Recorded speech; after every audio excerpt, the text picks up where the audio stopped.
We scooped a hole in the sand at our feet. We lifted the heads of the sheep and slit their throats. Their dark blood flowed into the hole. Shapes formed in the fog. We heard a moaning and a hissing. The ghosts of the dead were coming. Summoned by our sacrifice. We saw young brides, warriors with gaping gashes, gurgling children. The sight of them made my soldiers shake with horror. Most of the spirits of the dead have lost all memory of their previous life.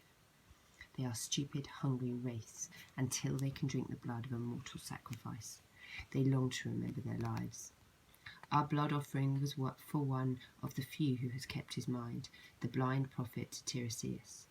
Though I had instructed my companions to hold back the flickering ghosts until Tiresias had drunk his fill, they could do nothing but stand and shake and gape. It was as though they had fallen into some kind of trance. It was left to me to draw my sword and keep the dead at bay. One of the wraiths was as insubstantial as all the others, but he had a dignity, a purpose that the others lacked.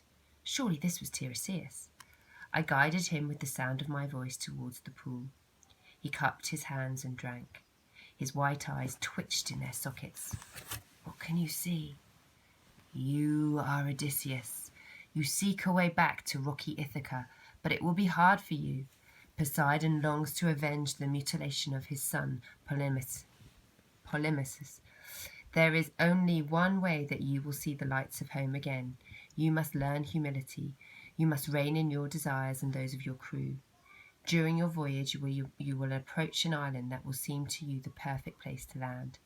You'll see the cattle grazing, no sign of human life. You will want to stop and feast on their flesh, but, Odysseus, be warned. This herd is the prized possession of the sun god, Hyperion. If he were to see you harm them, and he is the sun god, he sees all, he would go to Zeus and demand revenge. The Cyclops' curse would pursue you relentlessly. If you ever reach your homeland, it would be alone and unknown, under a strange sail, and there would be danger waiting where there should be a welcome. If you can overcome this danger, there is another journey you must make.